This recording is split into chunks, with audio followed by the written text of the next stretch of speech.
총평을 드리자면 뭐 추미애 장관 입장에서는 이게 두 번째 인사거든요. 두 번째 인사인데 좀 인사에 어느 정도 완결판을 저는 했다라고 보죠.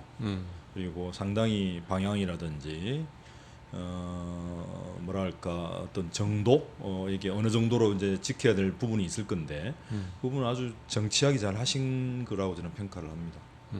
이미 1차 인사가 올해 초에 했죠. 그렇습니다. 1월 달에 있었습니다. 그때 상당수 사람들 인사가 중요한 인사들이 있었고 네. 요번에 이제 두 번째를 한 거다. 네.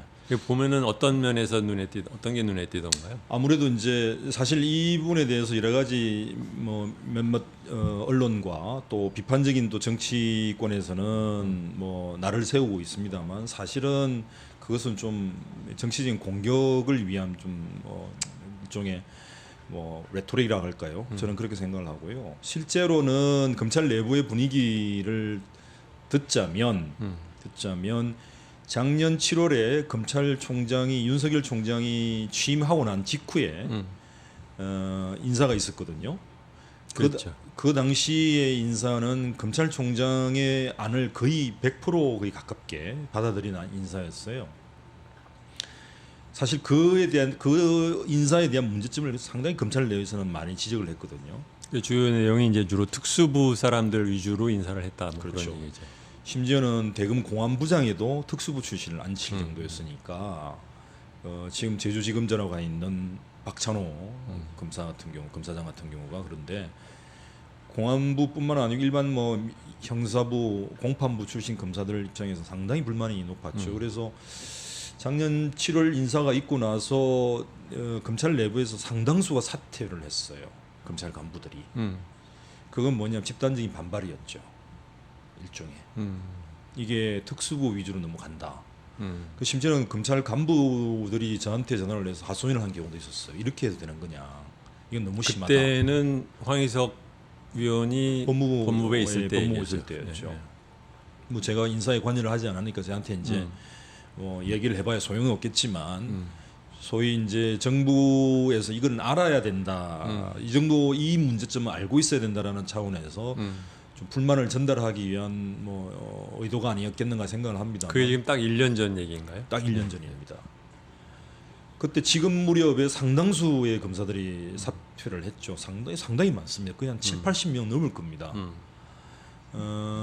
그때 인사가 너무 편파적이고 한쪽에 치우쳤고 그리고 검찰 전체의 어떤 뭐랄까 뭐 공정한 인사, 뭐 균형 있는 인사하고는 전혀 거리가 멀다는 얘기들이 있었기 때문에 지난 1월달에 1차로 일부 소규모 인사였어요. 소규모 인사로서 그 당평 인사 내지는 뭐 약간 불균형을 해소하는 인사, 공정한 인사를 한다라는 차원에서 했고 이번 인사가 어느 정도 완결된 형태의 인사가 아닌가라고 저는 평가를 했죠. 왜냐하면 소위 윤석열 총장의 측근으로 알려진 사람들 중에 일부는 거의 그대로 남아 있습니다. 물론 뭐 검사장으로도 남아 있는 경우도 있고, 물론 중요한 직책에는 없지 않느냐 이렇게 얘기할 수는 있습니다만 그건 따로 평가를 해보고, 그럼에도 형사부, 공판부, 또 그다음에 공안부 이렇게 전체적인 맹들을 좀 잘 배분을 했다라고 저는 보고 있죠.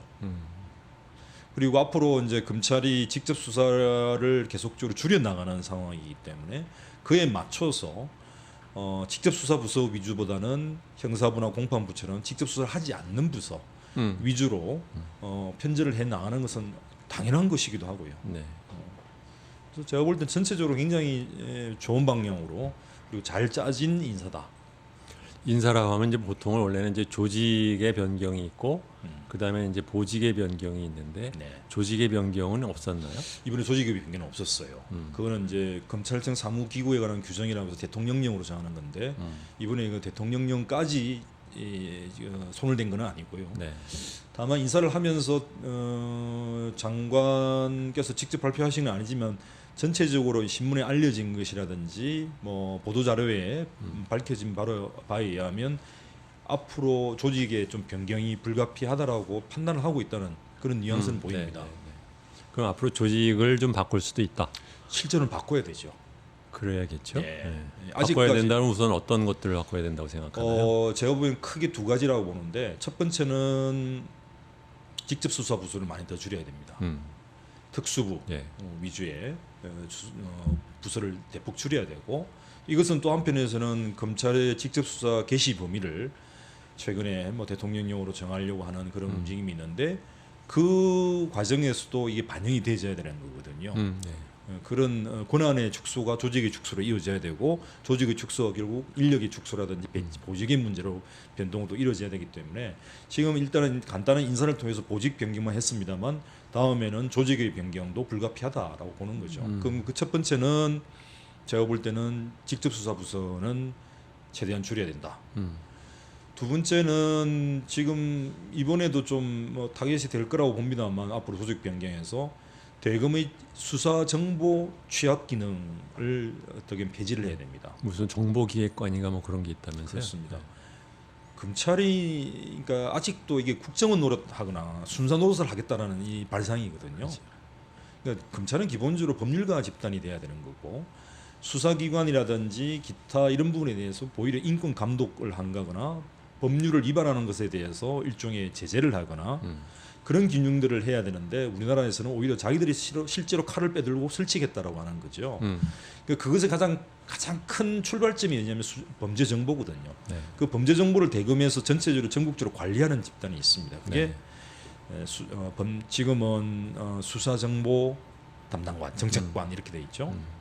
거기 과장급이 2명이 더 있는데 총 3명입니다만 각 지금의 모든 그 수사 정보하는 기능들을 갖고 있는 담당 검사들을 대검에서 다 총 지휘를 하는 거예요. 사실 검찰청 성사를 가보시면 여러분 아시겠습니다만 경찰청이나 다른 어떤 국정원처럼 건물 꼭대기에 안테나가 있을 겁니다. 굉장히 큰 안테나가 있어요. 웃기지 않습니까? 그 안테나를 가지고 뭘 하겠다는 건지는 모르겠습니다만 그게 일종의 별도의 수사 정보라는 기타 정보를 공유하기 위한 자기들 자체의 망이 있다는 거죠. 정보망이. 검찰이 일종의 국정원처럼 돼 있고 안기부처럼 돼 있다는 거죠.